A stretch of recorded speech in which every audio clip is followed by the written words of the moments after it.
हर दिन इंडिया में 100 से ज़्यादा नए स्टार्टअप्स रजिस्टर होते हैं, लेकिन रियलिटी ये है कि उनमें से 90% अपने पहले 5 साल के अंदर ही बंद हो जाते हैं। कुछ एक कंपनी होती है जो यूनिकॉर्न बन जाती है और बाकी सब या तो लॉस में होती है या तो बंद हो जाती है। आखिर ऐसा क्यों होता है? क्यों 90% स्टार्टअप्स 3 से 5 साल में ही गायब हो जाते हैं? क्या गलती हो रही है, आइडिया में, टीम में या फंडिंग में? और सबसे इम्पोर्टेंट, उन 10% स्टार्टअप्स का सीक्रेट क्या है जो मार्केट को रूल करते हैं? इन सभी सवालों का जवाब जानने के लिए इस वीडियो को एंड तक जरूर देखना। लेकिन एक छोटी सी रिक्वेस्ट, वीडियो शुरू होने से पहले चैनल को सब्सक्राइब भी कर लीजिए। चलिए वीडियो को स्टार्ट करते हैं। इंडिया में स्टार्टअप रेवोल्यूशन 2015 के बाद एक्सप्लोड हुआ, जब गवर्नमेंट ने स्टार्टअप इंडिया और डिजिटल इंडिया जैसी स्कीम्स लॉन्च की। तब से लेके आज तक इंडिया में 1.5 लाख से ज्यादा स्टार्टअप्स रजिस्टर हो चुके हैं, लेकिन उनका सक्सेस रेशियो सिर्फ 10% के आसपास है। बहुत से स्टार्टअप सिर्फ आइडिया के जज्बे से शुरू होते हैं, लेकिन एग्जीक्यूशन में फेल हो जाते हैं। उन्हें लगता है फंडिंग मिल गई तो बिजनेस सक्सेसफुल हो जाएगा, लेकिन असली स्ट्रगल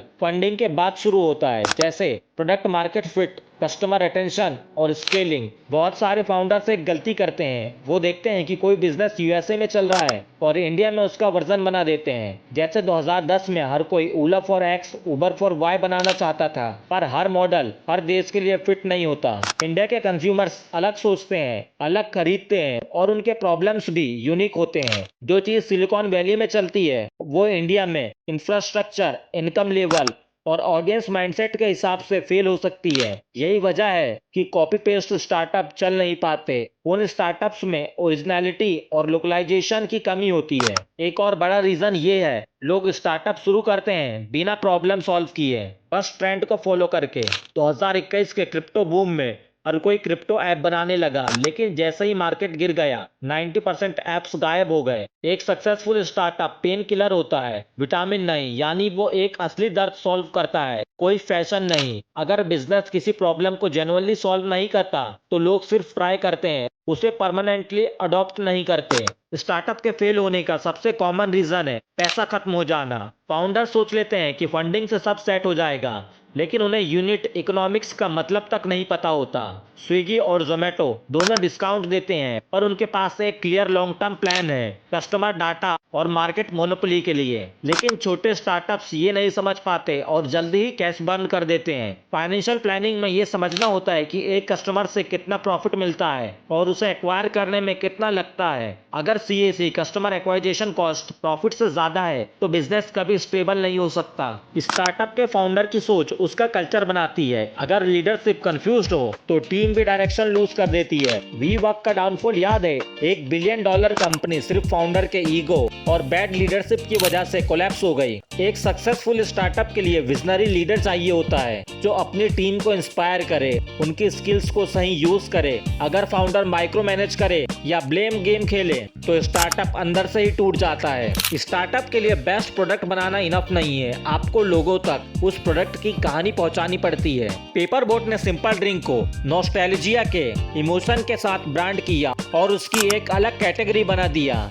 इसी तरह मामाअर्थ ने मेड सेफ फॉर बेबीज का इमोशन यूज करके ट्रस्ट जीता। मार्केटिंग का मतलब सिर्फ एड बनाना नहीं होता, बल्कि ब्रांड की कहानी होती है। लोग प्रोडक्ट नहीं खरीदते, वो इमोशन खरीदते हैं। अगर स्टार्टअप अपनी स्टोरी नहीं बताता तो मार्केट में वो बस एक और प्रोडक्ट बन जाता है।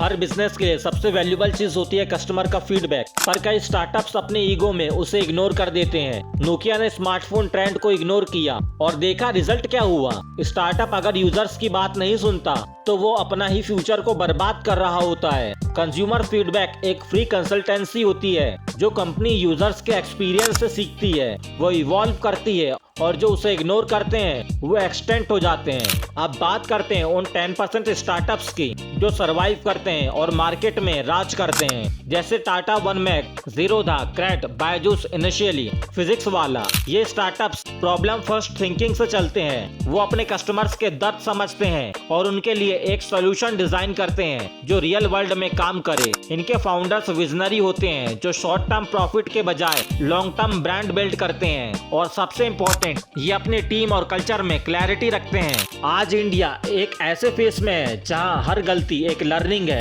जहां हर फेलियर एक फाउंडेशन है, नेक्स्ट बिग स्टार्टअप के लिए अगले 10 सालों में इंडिया दुनिया का सेकंड लार्जेस्ट स्टार्टअप हब बनने वाला है। लेकिन सक्सेस उन्हीं लोगों को मिलेगी जो पैसा नहीं पर्पस के लिए बिजनेस शुरू करेंगे। स्टार्टअप्स फेल होते हैं जब उनका गोल पैसा कमाना होता है। स्टार्टअप्स सक्सेसफुल होते हैं जब उनका गोल प्रॉब्लम सॉल्व करना होता है। अगर आप भी एक स्टार्टअप बनाना चाहते हो या बिजनेस के असली सीक्रेट्स समझना चाहते हो तो अभी चैनल को सब्सक्राइब करो और तुम इस सीरीज का अगला एपिसोड स्टार्टअप्स क्या होते हैं और आप उन्हें कैसे बना सकते हो को फुल डिटेल्ड में एंड स्क्रीन में क्लिक करके देख सकते हो। मिलते हैं वहाँ। जय हिंद, जय भारत, जय जगन्नाथ।